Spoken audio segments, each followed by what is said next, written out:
오늘의 이제 주제, 오늘의 주제에 대해서 우리가 한번 또 살펴보고 이야기를 한번 해보자 이거죠. 오늘의 주제는 이제 그 유명한 이야기죠. 이것 또한 만법귀일 일귀하처. 아주 유명한 또 화두죠. 이야기이고, 만법은 하나로 돌아가는데 그 하나는 어디로 돌아가는가. 이것이 이제 오늘의 우리가 한번 이야기해 볼 내용이고 또 화두이죠. 화두. 만법귀일 일귀하처. 이 오늘 이야기의 이제 주인공은 고봉 원묘 스님이죠. 고봉 원묘 스님. 선녀를 말씀하신 고봉 원묘 스님. 고봉 원묘 스님은 남송시대 1200년도, 1300년도에 걸쳐서 살았던 스님이시죠. 남송이 멸망하고 몽고 원나라가 이제 막 건국이 되던 그런 시기에 살았던 스님이시죠. 전쟁통에 살았던 분이죠. 전쟁통. 온통 뭐 중국 천하가 남북조로 갈라지고 뭐 온통 300년 가까이 전쟁을 하던 그런 시대에 또 스님이시기도 하죠. 이 고봉 원묘 스님은 이제 우리 선효를 말씀하신 분이기도 하고 또 간화선을 수행하는데, 화두 수행하는데 매우 또 이 비중을 많이 차지하시는 그런 가르침이 또 있는 스님이시죠.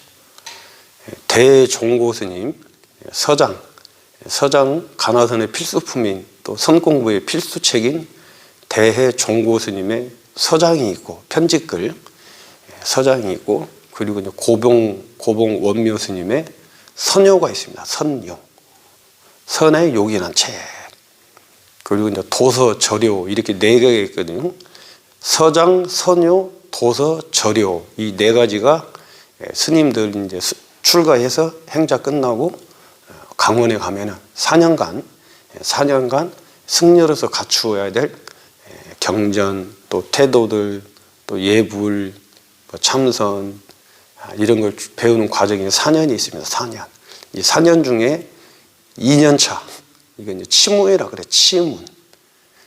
1년차는 치문, 2년차는 사집이잖아요. 4가지. 서장, 선요, 도서, 절요 이 4가지를 배운다 해서 2년차 스님들을 사집이라 그래. 사집 때 배우는 게 이 도서예요. 아니죠. 선요. 고봉 원묘 스님의. 그 이제 고봉 원묘 스님은 아까 말씀드린 대로 남송 말기 그리고 이제 원나라 초기 때 1200년도에 1300년도 걸쳐서 살았던 스님이시고, 스님은 이제 15살에 출가를 하셨다 그러죠. 어릴 때부터 말일수가 없고, 어릴 때부터 뭐 천재였고, 어릴 때부터 자선하는 걸 좋아하고 그랬다 그래요. 그래서 15살 때 그 법주라는 밀인사에서 출가를 했고, 밀인사의 주지 스님이신 법주. 우리 저 속리산에 가면 법주사 있죠. 법주라는 선사 스님한테 처음에 출가를 했죠. 15살에. 그리고 1년이 지나고 나서 16살에 구족계, 비구수계를 하고, 근데 구족계 수계를 좀 빨리 하기도 했지만은 나이가 16살인데 구족계 수계를 했다 그래요.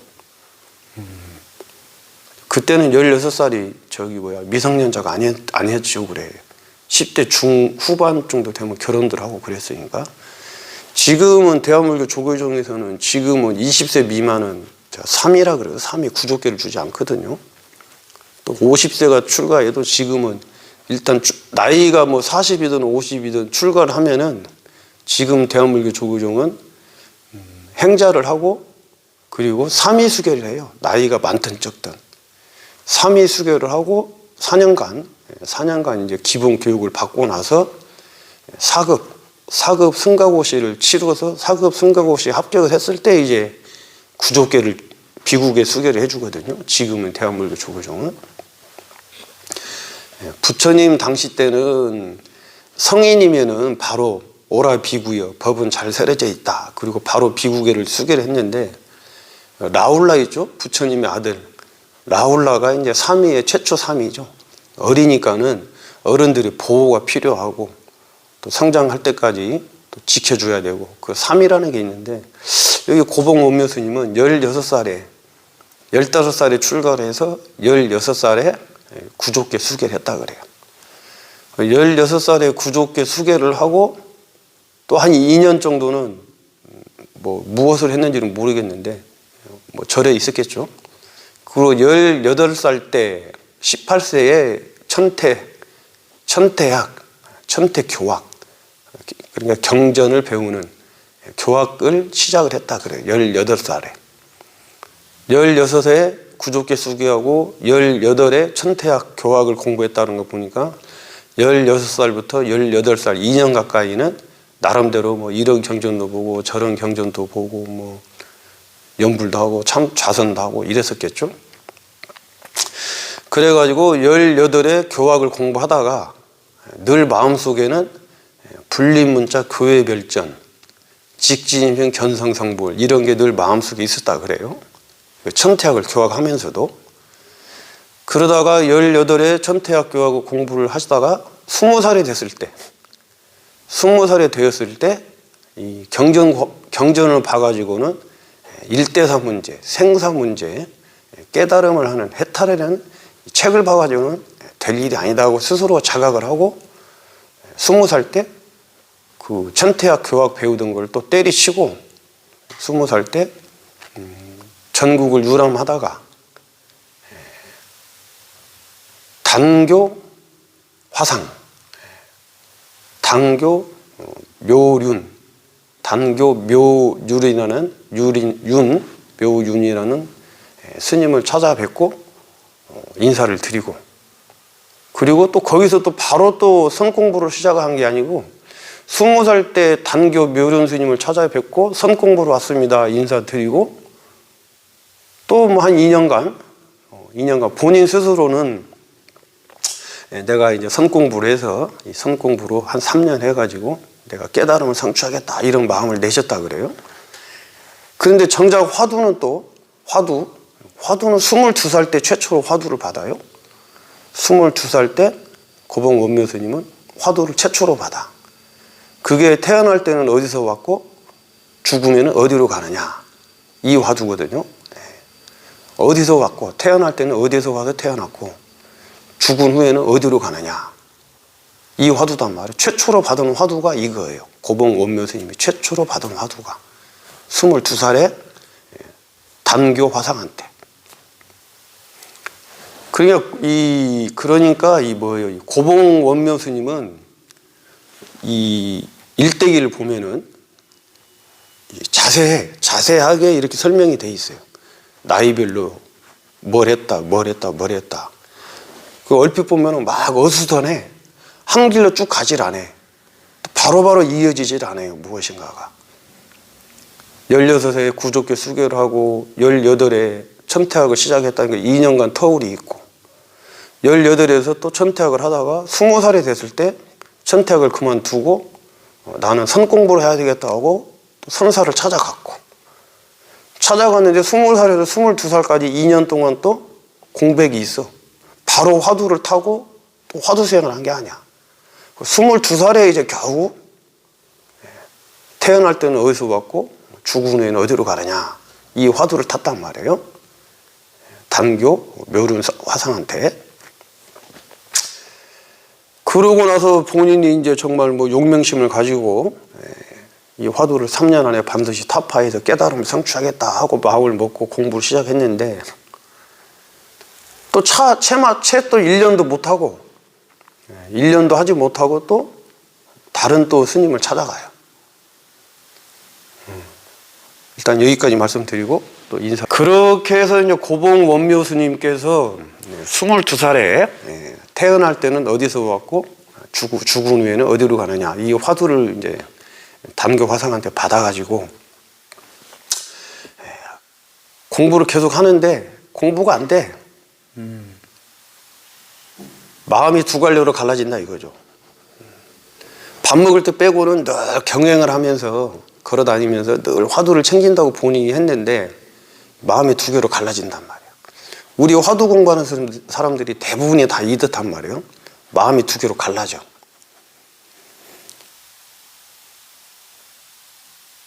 화두를 챙길 때는 화두가 있고 화두를 놓아버릴 때는 화두가 없고, 지금 우리가 다 그렇잖아요. 좌복에 앉아서 좌선하고 이목고 할 때는 화두가 있는데 좌복을 딱 벗어나면은 화두가 사라져버리고 없어.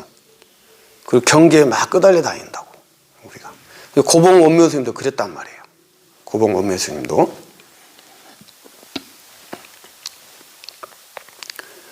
그 자기 딴에 열심히 하는데 공부가 안 되는 거야, 고봉 원묘 스님이.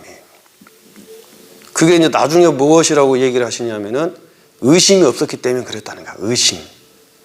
의정, 의심이 있었어야 되는데 의심이 없이 그냥 화두만, 송화두지, 송화두, 염화두, 송화두만 하고 다녔던 거죠.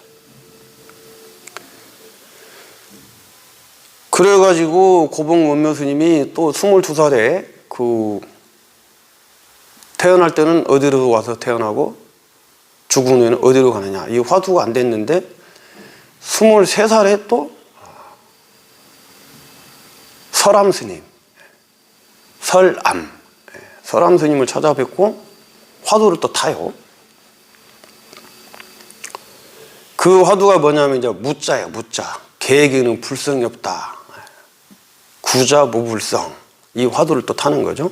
근데 처음에 이제 이 고봉 원묘 스님이 단교 화상에서 탔던 죽을 때는 어디서부터 왔고 올 때는 어디서, 태어날 때는 어디서부터 와서 태어났고 죽은 후에는 어디로 가느냐, 이 화두가 잘 안 돼가지고, 잘 안 되니까는 또 미룬 스님, 설암 스님을 찾아뵙고 또 말씀을 드리는 거죠. 내가 공부가 이렇게 안 됩니다. 이런 화두를 하고 있었는데 공부가 안 됩니다. 그러니까는 설암 스님이 이제 보자마자 혼도 내고 또 멀리하고, 그러다가 이제 또 며칠 어느 정도 시간이 지나니까 이제 설암 스님이 다시 불러가지고 화두를 주는 거죠. 그거 태어날 때는 어디서부터 왔고 죽은 후에는 어디로 가느냐, 이 화두를 그럼 하지 말고 계에게는 불성이 없다. 무자 화두를 해라. 그러면 지금부터 무자 화두를 참고해라. 참고하는데 사람이 오고 가는 게 있어야 되니까 매일 아침 나한테 와서 공부 점검을 받아라. 이렇게 이제 이야기를 하고 화두를 준 거죠. 그러니까 고봉 원묘 스님이 매일 아침마다 이제 그 스님을 찾아뵈면은 그 스님께서 이야기를 하시는 것이죠. 죽은 시체를 끌고 다니는 이 물건은 무엇인고? 죽은 시체, 몸뚱이, 죽은 시체를 끌고 다니는 이 물건은 무엇인고? 이게 뭐예요? 아까 처음에 화두 받은 거, 태어날 때는 어디서부터 왔고 죽은 후에는 어디로 가느냐, 이런 화두랑 같은 의미를 담는 거잖아요. 죽은 시체를 끌고 온 이 물건은 무엇인고? 그러면은 고봉 스님이 대답을 하려고 하면은 또 몽둥이로 패는 거야. 어제 임재의연 스님처럼 말도 하기 전에 일단 때려. 그 고봉 원묘 스님도 매일같이 가서 그렇게 혼이 나는 거죠.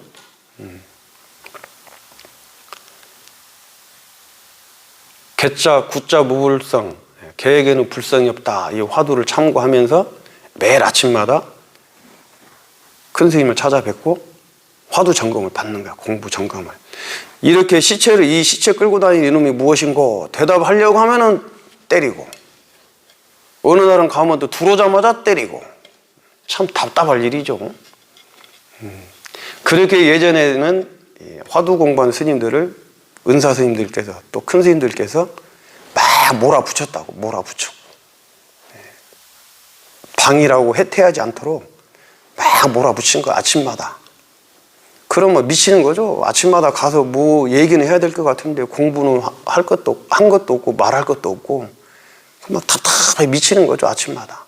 그게 이제 사실은 의정으로, 의심으로, 공부로 끌고 가는 방법인데 그게 독참이고 요즘은 이제 그런 문화가 사라져 버렸지. 요즘은. 그 고봉 원묘 스님이 그렇게 아침마다 23살에 가고 그렇게 혼을 나다가 어느 날 24살 때 잠이 잠이 들었는데 꿈속에서 이 지금 오늘의 주제 이야기 만법귀일 일기하처가 꿈속에서 탁 떠오른 거예요. 꿈속에서. 이 만법귀 일기하처는 단교 묘륜 화상이 법문을 하는 중에 이 만법귀 일기하처라는 이제 법문을 했는데 이 고봉 원묘 스님이 어릴 때 그 법문을 들었던 기억이 있었는데 그때는 몰랐죠. 그러니까 우리가 이 법문을 듣는 게 중요한 거예요. 지금은 모르는데 이게 나도 모르게 뭔가 모르게 탁 내 무의식 속에 아르야식 속에 그게 탁 심어지는 경우가 있어요. 나는 전혀 관심이 없었는데 그 내 마음은 같이 개합이 된 건데 내가 몰랐던 거지. 그러니까 고봉 원묘 스님도 이 만법귀 일기하처가 단교 화상이 법문을 하는 것 중에 한번 들었던 건데 잊어먹고 있었는데 이게 24살 때 꿈속에서 이게 딱 화두가 딱 들린 거야. 만법귀 일기하처가 꿈속에서 딱 들리고 나서 꿈을 깼는데도 화두가 사라지질 않아요. 만법귀 일기하처 이 화두가 밥 먹을 때나 바루를 필 때나 화장실을 갈 때나 뭐 경행을 할 때나 화두가 놓을래야 놓아지지가 않는다 그래요. 화두가 이게 이제 바로 뭐냐면 정말 의단이 동로돼서 화두가 딱 걸린 거죠. 딱 코에 딱 걸린 거야. 딱 꽂힌 거야. 화두가 아무리 화두를 안 하려고 해도 만법귀 일기하처가 마음속에서 떠나지를 않아. 우리 이제 그런 경험들이 다 있습니다. 화두 공부를 하다 보면은 어떤 짧은 시간이라도 그런 것들이 있어요. 근데 고봉 원묘 스님은 그것이 6일이 갔다 그래. 6일. 6일 동안 오로지 한 생각만 있었던 거야. 한 마음만. 만법귀 일기하처. 만법은 하나로 돌아가는데 그 하나는 어디로 돌아가느냐. 도대체 그 하나는 어디로 돌아가느냐. 도대체 하나는 어디로 돌아가느냐. 이게 저 화두하고 다 이어지는 거예요. 태어날 때는 어디로부터 태어났고 어디로부터 의지해서 태어났고 죽을 때는 어디로 가느냐. 만법은 하나로 돌아가는데 그 하나는 어디로 돌아가느냐. 다 연결되는 거야. 연결되는 거. 아까 저 설암 화상이 아침마다 와가지고 이 시체를 끌고 다니는 너 이 몸뚱이 시체를 끌고 다니는 이 물건은 무엇인고 이건 어디서 왔고 어디로 갔느냐 이거잖아요. 다 연결이 되는 거예요. 말만 다르지. 그러니까 만법귀 일기하처가 꿈속에서 한번 딱 생각이 나더니 그 꿈속에서 났던 생각이 6일 동안 사라지질 않아. 6일 동안. 바루를 필 때나 화장실에 갈 때나 밥을 먹을 때나 잊어먹었어요. 밥 먹을 때도 잊어먹고 뭐 화장실 가는 것도 잊어먹고 그냥 이제 몸이 움직이는 거지 마음은 오로지 만법귀 일기하처만 있는 거야. 어디로 가느냐 어디로 돌아가느냐 이것만. 우리가 공부하다 보면 그런 것들이 있어요. 그냥 대중들이 움직이니까 시간표에 맞춰가지고 그냥 움직이는 거야. 내 생각을 내면 안 돼. 이 공부하는 사람들은 자기 생각을 내면 안 돼요. 자기 생각을 죽이자는 게 이 공부, 화두 공부의 목적이거든요. 근데 자기 생각을 자꾸 내. 여기도 보면은. 여기 시민선언도 보면은 자기 생각을 내. 자기 생각, 분별심을 내. 대중들이 딱 시간표 정해놓고 대중들이 이거 합시다, 이거 합시다, 이거 합시다. 그러면 그냥 따라가는 거야. 내 생각을 낼 필요 없이. 청소합시다. 그러면 청소 열심히 하고. 울력합시다. 그러면 울력 열심히 하고. 정진합시다. 그러면 정진 열심히 하고. 뭐 자기 생각을 내가지고 이 시간에 왜 청소를 하냐, 이 시간에 울력을 하냐, 이 시간에 정진을 하냐, 더운데 정진하냐, 추운데 정진을 하냐, 에? 밥은 왜 이렇게 나오느냐, 화장실이 왜 이렇게 춥냐, 화장실이 왜 양변기가 아니고 왜 푸세식 변기냐, 이런 생각으로 오만 생각을 내니까 공부가 안 되는 거야. 그게 누구냐? 저예요, 저. 제가. 이 마음 공부하는 사람들은 그런 생각을 내면 안 돼요. 그런 생각을. 내가 이제 직장에 가면은 직장 일에 대해서만 열심히 하는 거야. 직장 일에, 맡은 일에 맡은 일에 하면서 뭐 동료들 저건 왜 뭐냐, 저 모양이냐, 저건 어떠냐, 이러냐 저러냐 다 그게 시비거리고 다 쓸데없는 아무 의미 없어요 그게. 그러니까 아까 저 누구처럼 저 무슨 증오하는 사람도 생기고 미워하는 사람도 생기고 아까 무슨 렌트카 그런 분처럼 그러면 이제 행동이 옮긴다는데 그 미워하고 싫어하는 사람 행동이 옮기면 어떻게 옮기겠어요? 다툼이지 다툼. 그렇잖아요. 그러니까 이 공부하는 사람도 그렇고 우리가 세상을 살아가는데 불필요하게 자기 생각을 자꾸 내서 자기 생각으로 분별심을 일으켜가지고 문제를 일으킨다고 계속해서. 근데 고봉원묘 스님은 6일 동안 그게 없었다는 거야. 오로지 만법규 일기하처 이 화두에만 딱 그걸 의단통로라 그래. 의단통로. 백적간두 진일보, 은산철벽, 금강권, 율국봉 이렇게 이야기하는 거야 이거를. 자, 인사 한번 더 하고요. 고봉원묘 스님이 23살에 개에게는 불성이 없다. 구자 무불성 화두를 다시 타고 그 공부를 하면서 아침마다 큰 스님 찾아뵙고 공부 점검을 받는 것이죠. 아침에 가면은 방장 스님이 지금 이 시체 너 고봉원묘 너 몸뚱아리 시체를 끌고 다니는 그 물건은 무엇인고 하고 방장 스님이 질문을 던지면 고봉원묘가 대답을 하려고 하면은 몽둥이로 두드러 패는 거야. 몽둥이로. 그러다가 24살에 잠깐 졸은 사이에 이 만법규 일기야처가 꿈속에서 딱 한번 화두가 탁 드러나더니 그 화두가 6일간 사라지지 않았다 그러죠. 그러니까 6일째 되는 날 달마스님, 보리 달마스님 기일이다 그래. 기일. 뭐 어디 가면 이제 기일이라고 뭐 제사도 모시고 의식 행사가 있잖아요. 기일날 경전을 읽다가 문득 고개를 들어보니까는 그 사진에 영정 사진에 그걸 이제 참진자에 찬자를 찬탄할 찬자 진찬에 있는데 거기에 이런 글씨가 써져 있다 그래요. 100년 3만 6천일 동안 100년 3만 6천일 동안 오고 가고 했던 물건이 이 물건이다. 이 물건. 그 글자를 보고 고봉원묘 스님이 한번 깨달은 거죠. 한번 마음이 확 열린 거죠. 그 글자를 보고. 확철대오는 아니고 그 글자를 보고 24살 때 마음이 한번 확 열린 거예요. 100년 동안 3만 6천일 동안 끌고 다니는 오고 가는 물건이 이 물건이다. 그러니까 우리가 다 하나하나 떼어서 보면은 다 다른 것 같아도 다 연결이 돼 있는 겁니다. 처음에 화두 받았던 거 태어날 때는 어디로부터 의지해서 태어났고 죽을 때는 어디로 의지해서 가느냐 이 화두나 그 설암 스님이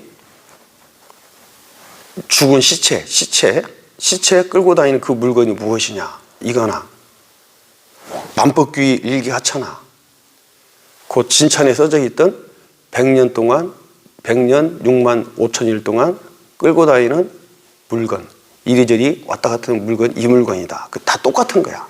연결이 되니까 그걸 보고 고봉원묘 선생님이 이제 탁 한번 마음에 열린 거죠.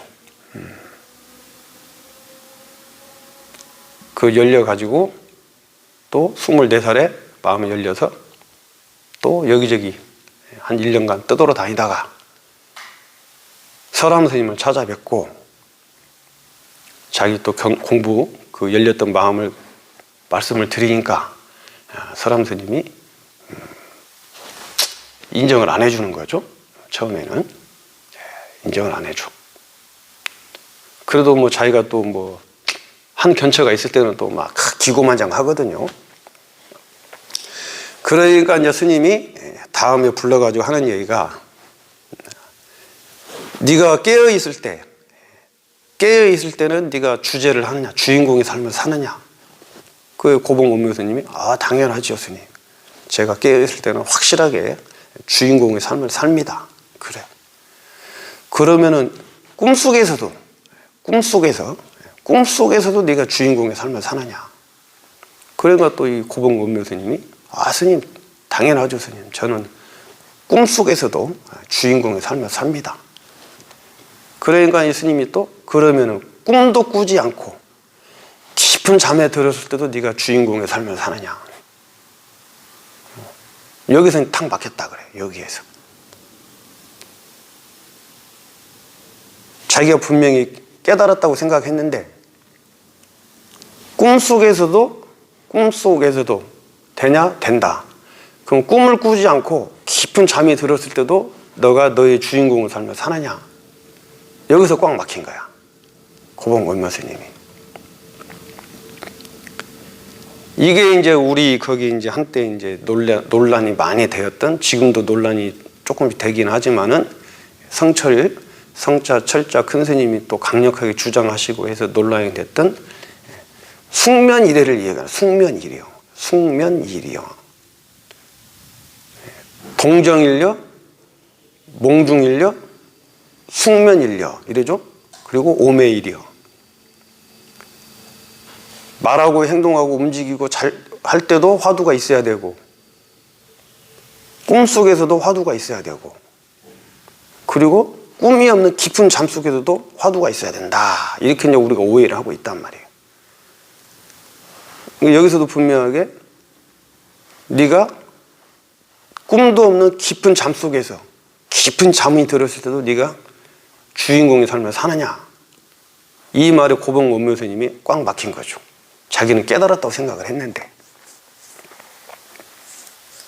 그리고 꽉 막히니까 이제 방장 스님이 너는 지금부터 경전도 보지 말고 참선도 하지 말고 좌선도 하지 말고 화두도 챙기지 말고 부처도 챙기지 말고 부처도 말려고 하지 말고 너는 지금부터 오로지 배고프면 밥 먹고 졸리면 자고 화장실 가고 싶으면 가고 너 그냥 일상생활 해라. 불법에는 쳐다도 보지 말고 불법에는 다만 딱 하나 할 건 있다. 네가 아침에 눈 뜨고 일어났을 때 또렷하게 네가 네 주인공을 관해라. 또렷하게 네가 네 주인공을 관해라. 이거 말고 너는 앞으로 아무것도 하지 마라. 그때가 25살이다 그래요. 25살.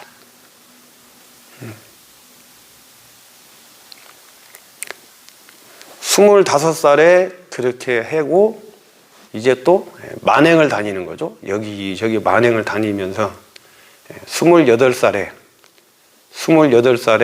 다시 방장 스님을 찾아뵙고 또 공부 점검을 하고 아까 말씀드렸던 꿈속에서도 화두가 되냐? 꿈속에서도 또 꿈을 꾸지 않는 깊은 잠이 들었을 때도 네가 주인공의 삶을 사느냐? 이거에 이제 의문점을 가지고 내가 바보 천치가 되고 정말 쓸모없는 인생을 살지언정 내가 이 깊은 잠이 들었을 때도 주인공 노릇을 하는 이것을 내가 해결하지 않으면은 나는 그냥 뭐 바보 천치로 살더라도 무지랭이로 살더라도 반드시 내가 이거를 해결하겠다. 이런 각오를 가지고 공부를 다시 이제 시작을 한 것이죠.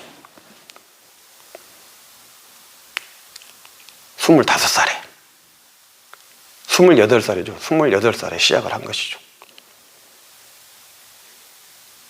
시작을 하다가 어느 날 뭐 낮이든 밤이든 낮에 그랬다가도 밤에 그랬다고 하는데 어느 날 잠을 자다가 잠깐 일어나가지고 꿈속에서도 주인공 노릇을 해야 되는데 이게 뭐냐 하고 정신을 탁 집중하고 있는데 도반이 목침 있잖아요. 목침 잘나면 그때는 나무로 된 목침이 있죠. 목침을 딱 바닥에다가 목침이 딱 떨어지는 소리를 듣고 이 고봉원묘 스님이 확철대오를 한 거죠. 확철대오. 목침 이런 나무가 바닥에 땅 하고 딱 떨어지는 소리를 듣고 고봉원묘 스님이 꿈속에서도 주인공 노릇을 했지만은 깊이 잠이 들면은 주인공 노릇을 못하는 그거에 딱 막혔었는데 나무로 된 목침이 바닥에 딱 하고 떨어지는 소리를 딱 듣고 확철대오를 한 거야. 깊은 잠이 들었어도 주인공 노릇을 막혔던 게 확 뚫어진 거죠. 우리는 공부를 그렇게 일심으로 꼭 하다 보면은 어때? 기연에 의해 갖고 아무런 것도 아닌 기연에 의해서 기와장 마당 쓸다가 돌을 주워가지고 탁 던졌는데 대나무 부딪히는 딱 하고 부딪히는 소리를 듣고 향금 지장금 스님이 깨닫는 거고, 시냇물이 흘러가는데 시냇물 속에 자기 그림자가 비치는 모습을 보고 동산 양계 스님이 깨닫는 거고, 봄에 복숭아꽃이 확 펼쳐지는 거 보고 영훈 스님은 복숭아꽃을 보고 깨닫는 거고, 지금 여기 고봉 원묘 스님은 목침이 탁 하고 떨어지는 소리를 깨닫는 거고, 서산대사께서는 닭 울음소리, 닭이 꽃기어하고 우는 소리를 듣고 깨닫는 거고, 깨달음이라는 거는 전혀 엉뚱한 데서 일어나요. 어떤 기연에 의해 가지고. 다만 깨지려면 뭐 어떻게 해야 되느냐? 내가 깨질 수 있는 준비를 해야 돼. 꽉 하고 준비를 하고 있어야 돼. 준비 안 되는 사람은 깨지지 않으니까 준비를 꽉 하고 있어야 돼. 그게 일념으로 일심으로 화두참고를 해야 된다는 거지. 네, 고봉 원묘 스님의 이제 깨달음에 대한 이야기까지 우리가 했죠. 고봉 원묘 스님이 이 만법귀일 일기하처, 만법은 하나로 돌아가는데 그 하나는 어디로 돌아가느냐, 이 화두를 꿈속에서 한번 딱 들여다보고 그 화두가 6일 동안 사라지지 않았고 100년 동안 6만 5천 일을 끌고 다니는 그 물건이 이 물건이다 하는 진찬을 보고 영정에 써져 있는 글씨들이 있죠. 글씨를 보고 한번 깨달았고, 깨달았는데 꿈속에서 네가 주인공 행사를 하냐? 한다. 근데 꿈을 안 꾸고 깊은 잠이 들을 때도 주인공 노릇 하느냐? 거기서 막혀가지고 헤매다가 어느 날 도반이 목침을 떨어지갖고 딱 하고 소리가 나는 소리 듣고 만법귀 일기하처를 타파하고 확철대오를 했다. 그때 나이가 34살이라 그래요. 34살. 그때 나이. 고봉 원묘 스님은 오래 못 살으셨어요. 50대 초반에 돌아가셨죠. 이른 나이에 돌아가셨지. 이른 나이에 50대 초반에 34살에 깨달으셨다면 34살에. 옛날 스님들은 다 20대 늦으면 30대 이럴 때 다 한 소식들 했는데, 요즘 우리는, 저도 이제 뭐 50이 넘어가고 이제 60을 다 향해 가고 있는데 깨닫기는커녕 아직도 뭐 저 하나 감수를 못하니 큰일입니다. 큰일. 안 돼.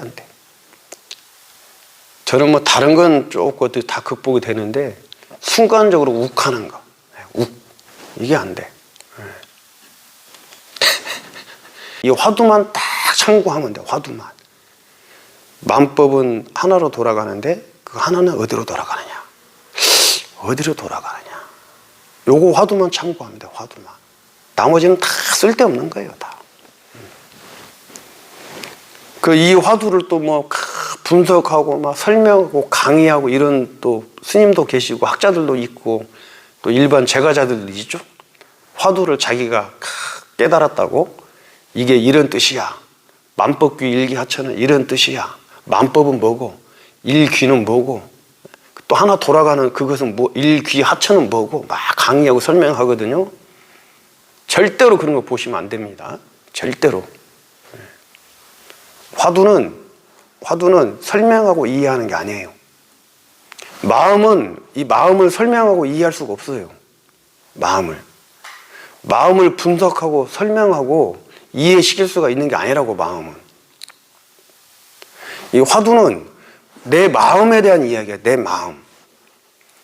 마음 자성, 본성, 본래 면목에 대한 이야기고 깨달음의 이야기예요. 말로 해야 되니까 어쩔 수 없이 말을 이렇게 만들어야 된 거지. 이게 말을 열면, 입을 열면 개구칙착이라, 입을 열면 닭은 난다 그러니까 또 소리를 지르고 몽둥이로 패고 뺨을 때리고 발로 차고 이러는 거예요. 그냥 말이야, 말. 이 말에 무슨 의미가 있는 게 아니에요. 말에. 근데 이 말을 무슨 뭐 분석을 하고 해석을 하고 강의를 하고 설명을 하고 다 쓸데없는 짓이에요. 다 쓸데없는 짓. 그거는 이게 화두 공부하는 사람들한테는 그건 다 쓸데없는 짓이에요. 그거는. 그냥 오로지 내가 내 마음을 이해하고 설명할 수가 없고 분석할 수가 없는 건데, 마음을 이해하고 설명하고 강의하고 분석한다는 거, 이건 얼마나 웃기는 얘기예요. 내 마음도 아니고 딴 이야기를. 그런 게 아니라고. 다 그냥 자기들 아는 척하고 지식 자랑하는 거고, 다 그냥 쓸데없는 짓 하는 거예요. 화두 참고하는 우리들한테는 이제 지식으로 불교가 필요하고, 지식 불교, 이해 불교, 화두도 이해 화두, 지식 화두, 암기 화두, 분석 화두, 이런 거 하는 사람들한테는 그게 필요하고, 그거 없이 그냥 오로지 내 마음 딱 챙기고 내 마음 지켜보는 데는 그거 다 쓸데없는 짓이에요. 그게 오히려 번뇌거리고 망상거리예요.